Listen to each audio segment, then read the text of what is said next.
All right, guys, welcome to the notes for the first TBL day. Again, to make sure you understand, as you prepare for the first TBL day, you will be studying this video, using your notes in your packet, filling in everything, making sure you know it well to be able to take a quiz on it when you come to class on Monday. So we'll start here. Today's TBL is over the nucleus, the DNA, and protein synthesis. And as well as those three topics, I also wanted to just draw your attention to a couple things that I don't cover in class, but I do expect you to know for class, for the exams and for lab, and that's knowing the planes of the body and some anatomical directional terms as well. So these planes, we have to think about them in a few different ways. So if we see this little kind of sheet of glass going through the body this way, that first one is known as the sagittal plane. Okay, the sagittal plane goes right through the center of the body, and when we think about movements occurring in the sagittal plane, we would think about all the flexion and extension movements. So elbow flexion, elbow extension, that's like elbow flexion is like doing a bicep curl, right? Elbow extension is like using your triceps to straighten out your elbow, okay? Elbow or knee extension is like kicking forward, okay? So that's the sagittal plane. The mid-sagittal plane is when it's right in the middle, like it is in this picture here. The parasagittal planes are any other parts of the sagittal plane that are not exactly right in the middle. So it's mid versus para. The second one here is the frontal plane, and this is showing it as this sheet of glass here through the body. The movements that occur within the frontal plane would include this person lifting her arms up like this, right? We call that shoulder abduction or abduction. Also moving those arms down, okay? It could be the same thing with the hip coming out this way into hip abduction, or coming back, hip adduction, okay? We could also think about moving the head to the side, like if you try to take your ear and touch your shoulder, right, straight down, that would be a frontal plane movement. This is also known as the coronal plane. Okay, and then lastly is called the transverse plane. Okay, the transverse plane, kind of think of this as a cross-sectional view of the body. This is a common way that MRIs are shown, as taking slices of the body. So we see this, and when we think about movements occurring in the transverse plane, we really want to think about rotational movements. Okay, so we're thinking about hip rotation, or trunk rotation, whereas this person will rotate her whole body to the left, so like taking her right hand, rotating it all the way over, rotating her whole trunk so her right hand touches her left hip, right?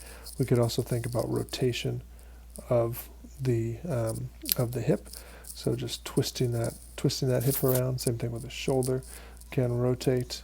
Okay, so all those motions that are occurring in this plane right here, this rotational plane, that's the transverse plane. Okay, these are a bunch of anatomical terms that you need to know. Okay, there's nothing, I'm not going to walk you through these, but you are expected to be able to use these terms and understand what they mean for exam 1. Okay, so let's jump into a little bit about the nucleus of a cell. So one kind of an interesting thing, this is just for fun, but I think it's quite fascinating. So if we uncoiled all the DNA in each cell of our body and put each double helix end to end, how long would it be? All right, so how long would that be? Well, each cell, how much DNA do we have? Okay, we have 6 feet of DNA in each cell. Okay, we did that same thing, put all the DNA end to end, it'd be 6 feet long. Okay, how many cells do we have? Right, I talked about this first day of class, 30 trillion cells. Okay, but 23 trillion of those cells don't have DNA. They don't have a nucleus because they're red blood cells. Red blood cells don't have a nucleus. So that really only leaves us with 7 trillion cells only, right? That's a lot, 7 trillion cells. So we take the 7 trillion, times it by 6 feet. What do we get? 7 feet times 7 trillion. 6 feet times 7 trillion. That's 4.2 times 10 to the 13th feet. Okay, we convert that to miles. Take all of that, just like that. And what do we get? We get 8 billion miles. Okay, 8 billion miles. Well, how far is it from Earth to Pluto, right, which is not a planet anymore, it's a dwarf planet. Um, the orbit of Pluto isn't a perfect circle around the sun, and it's always a little bit different distance from us at different times. But on average, it's about 7.5 billion miles from Earth. So, look at that. The amount of DNA in each of our bodies is enough to stretch all the way to Pluto. Pretty incredible, right? Amazing. Of course, it's incredibly small, but it's also incredibly long. So that's just for fun. Hopefully that was fun for you. Okay, let's talk about the nucleus. Nucleus is by far the largest organelle in the body. Most cells have a single nucleus, but then there's some that have more than one nuclei. Okay, some examples of those are skeletal muscle cells, a type of cell in the bone called an osteoclast. We'll talk about those more later in the bone section. Okay, so the components of the nucleus are, number one, nuclear envelope. Okay, the double-layered membrane. Okay, there's pores that allow for messenger RNA and other things to enter and exit the nucleus. There's chromatin, which is really DNA plus structural proteins. Okay, this is all just kind of the substance inside the nucleus that's always floating around. Okay, chromatin allows for compacting of DNA, and so the structural proteins are there for the DNA to wrap around it, and when they're fully condensed into the fully condensed version, those are called chromosomes. Okay, so we can see here these structural proteins that the DNA is winding around. Right, we do that with all of these little structural proteins. Eventually, it turns into these little familiar objects called chromosomes that we've seen before. Okay, so these are small, dense, compacted DNA. Why is this important? Because it's so long, right? It's so incredibly long. We need to compact it to make it able to just to be useful, and then we need to put it all together so we can do cell division and not lose any parts of the DNA along the way. Secondly, we have this thing on the inside of the nucleus called the nucleolus. Nucleolus is the small, dense, round region inside the nucleus. The only thing that we'll say about it here is that its primary function is this is where ribosomes are made. Ribosomes are small protein making machines. Okay, so not an organelle, but a very important piece to making proteins in the body. And the ribosomes are made in this nucleolus. Okay. All right, so this is for you to fill out when you're doing this. So hit pause, go to figure 325 in your book, use the structures that were just on the previous slide, and fill in these blanks. Okay, and then just think about this question here. Out of 1 through 6 here, where are the ribosomes manufactured? Okay, all right. Okay, so let's move on. Keep talking about DNA and the nucleus and what the DNA is for. So the thing that's most important about DNA as far as what we're concerned with is the sequence of the nucleotides. Okay, nucleotide sequence. Okay, so a gene, you've heard of genes, of course. A gene is a segment of DNA that encodes for a certain polypeptide. Okay, polypeptide is eventually going to become a protein. Okay, polypeptide is really that string of amino acids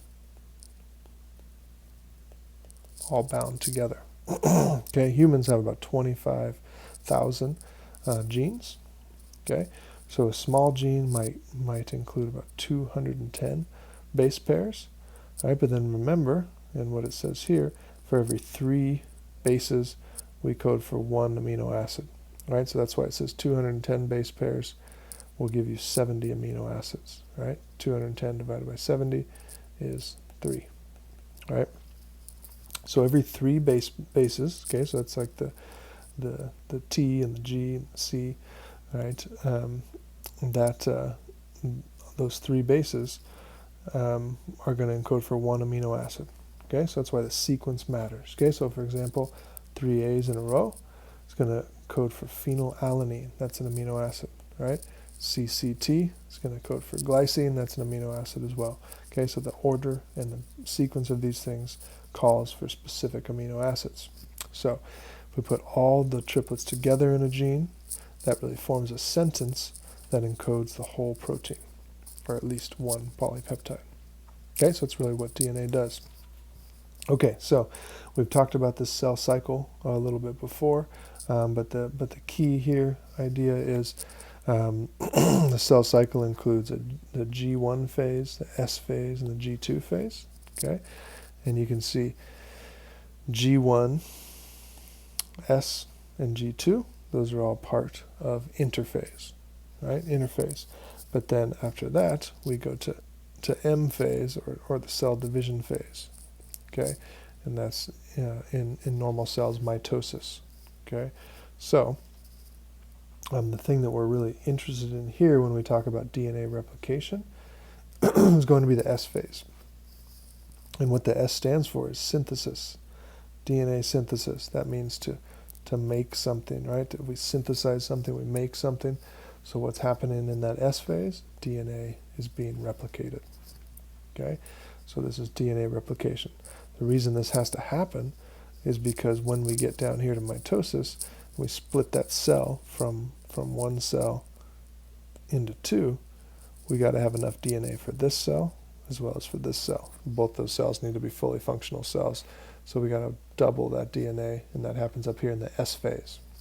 Okay. All right, so we're going to get into the steps of DNA replication a little bit here. And so there's a few key enzymes involved. First one's called helicase enzyme. That helicase enzyme's main job is to separate the DNA strands, because remember, they're bound together. You've got those bases binding to each other, the A and the T, the C and the G. Those are bound together by hydrogen bonds. Okay, this helicase enzymes come in multiple locations, and they break those hydrogen bonds. So we have the two separate strands of DNA separated now, right? So separate DNA. Okay, next, primase enzymes come along. And remember, enzymes are proteins, okay? And so what they do is they connect RNA primers to the DNA strands, okay?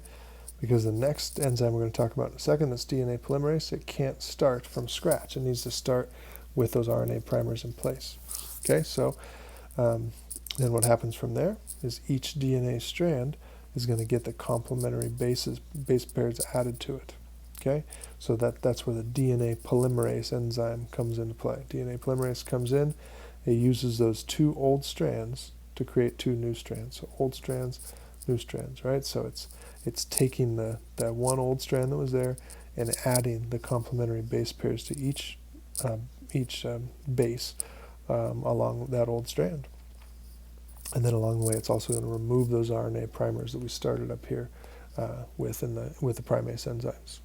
Okay, so it's going to run along and do that. So what these next two slides do is I want you to work through these. You can go to figure 334 in your book. You should be able to find these figures. And what you have here is just walking you through the 4 steps that were just talked about there. And then there's some things I want you to label. Okay, so go in your book, see if you can find these. Pause here. So I want you to label the blanks. Oops, my mistake. I want you to label the blanks. I want you to fill in what's happening in each step. So that'd be step 1, step 2. Answer this question: which one of these is the helicase enzyme? Right? Okay. And then on this next slide here, we're going to go to again, still figure 3.34.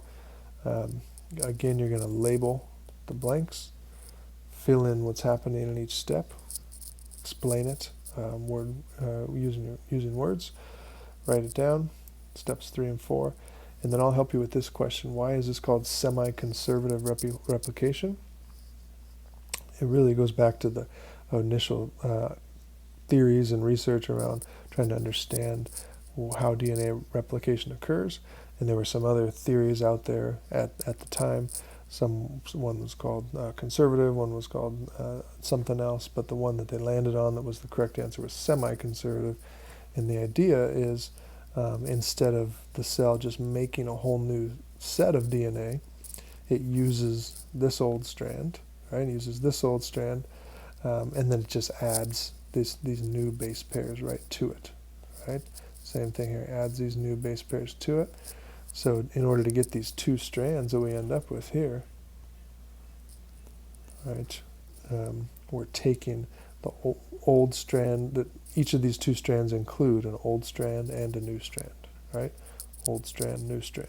And so in the way that's semi-conservative, instead of just starting from scratch, it kind of has this conservative approach of using what's already there.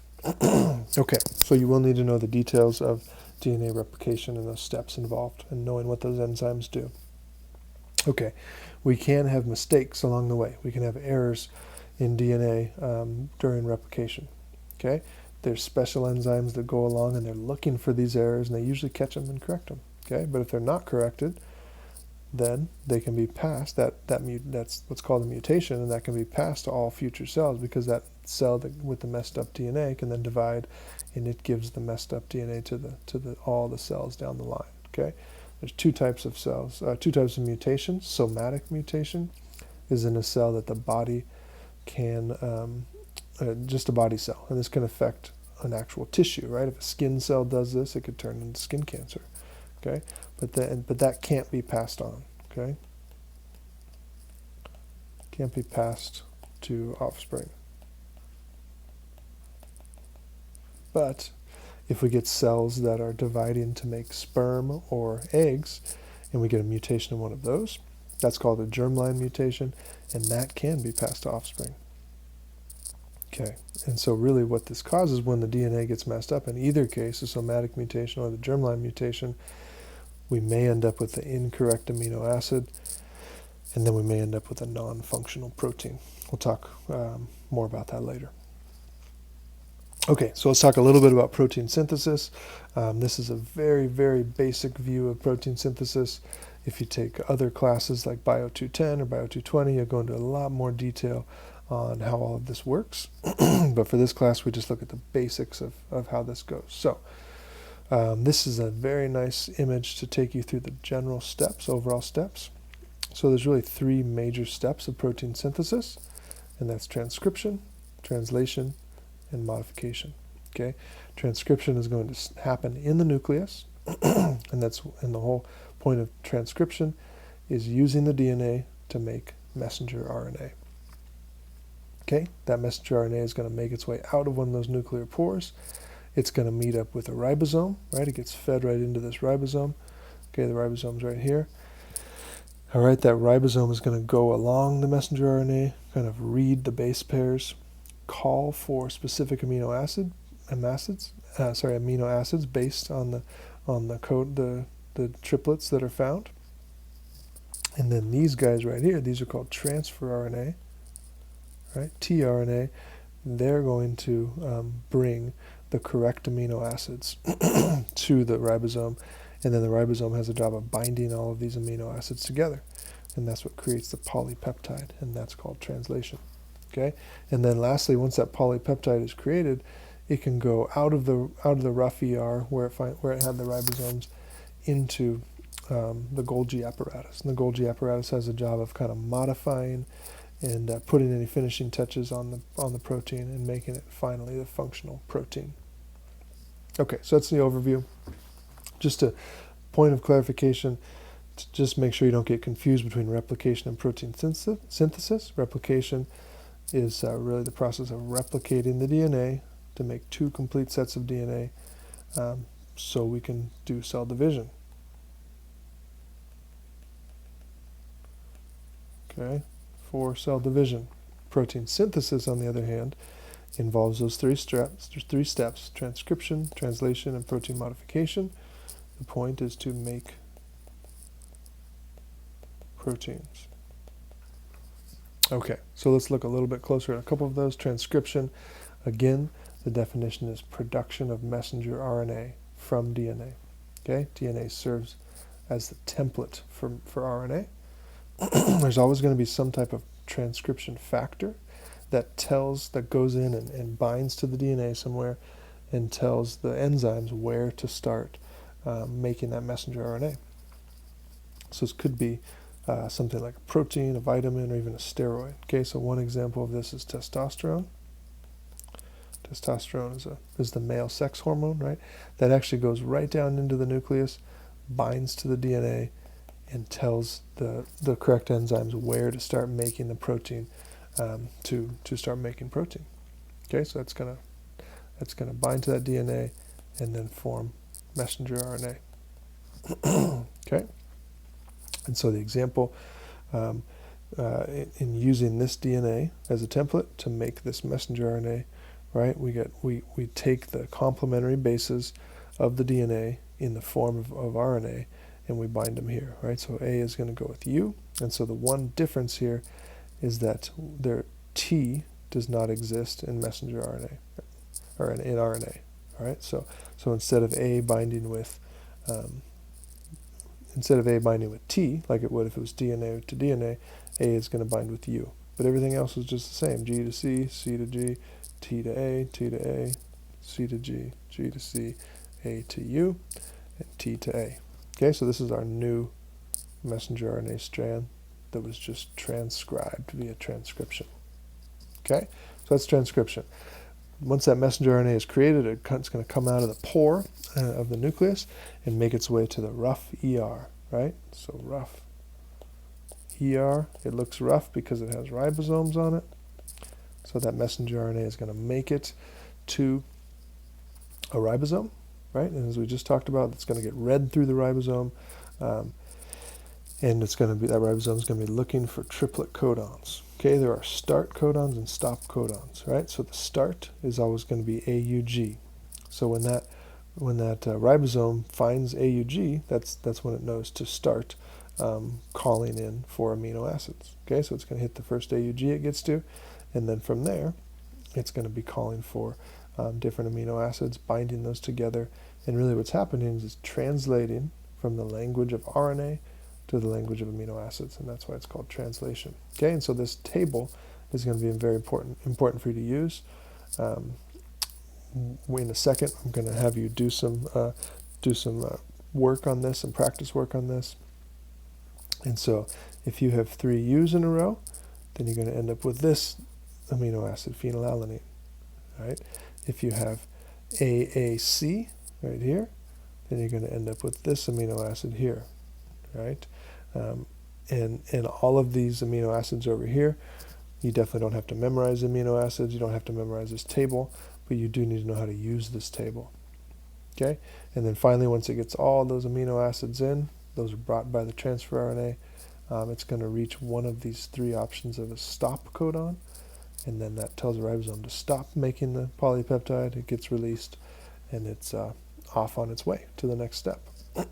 That's translation. So last step, protein modification. That newly formed polypeptide is going to be wrapped in a vesicle, okay, carried from the rough ER to the Golgi apparatus. Okay, Golgi apparatus is going to put some finishing touches on the protein. Okay, sometimes this means cutting some amino acids off. Sometimes this means adding a carbohydrate or other things, getting that protein just to how it needs to be.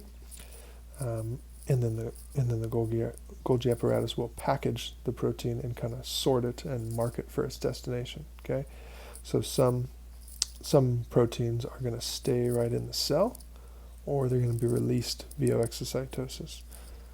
Okay, so it could be that it's a hormone. Hormone like growth hormone, right? That's a protein hormone. When that's made by those cells of the anterior pituitary, it's going to be released out of the cell into the blood, and then it can go do its job, communication. Okay, but let's say it's a protein that's going to be an enzyme used for cell structure. Right, one of those proteins that holds the cell together. It's going to stay right there in the cell, right? So it totally depends on what the protein's being used for. And the Golgi apparatus has the job of sorting and marking and sending that protein where it needs to go. Okay, so what I want you to do here is work through some information flow practice. Okay, so really what you're going to do is you're going to use this template strand of DNA here, okay, and you're going to write in which messenger RNA bases match up with these, right? So what does the T match with? What does the A match with? C, G, G, T. Okay, this is all happening in the nucleus, right? And then you're going to take your messenger RNA, you're going to take it down to the rough ER, All right, it's going to meet up with the ribosome, and you're going to take these 3 messenger RNAs, take that back to the table, see what that table shows, okay?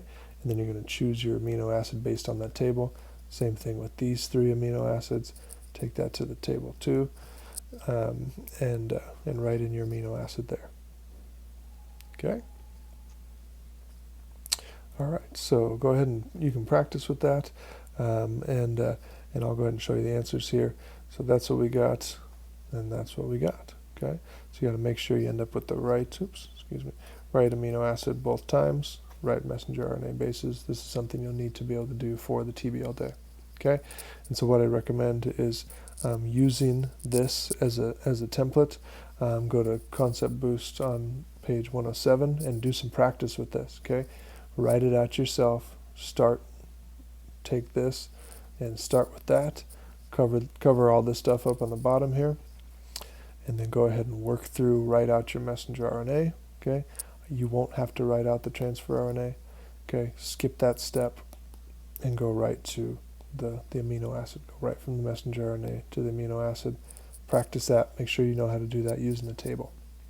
Okay, and that's it. Study this hard, and we will see you guys soon.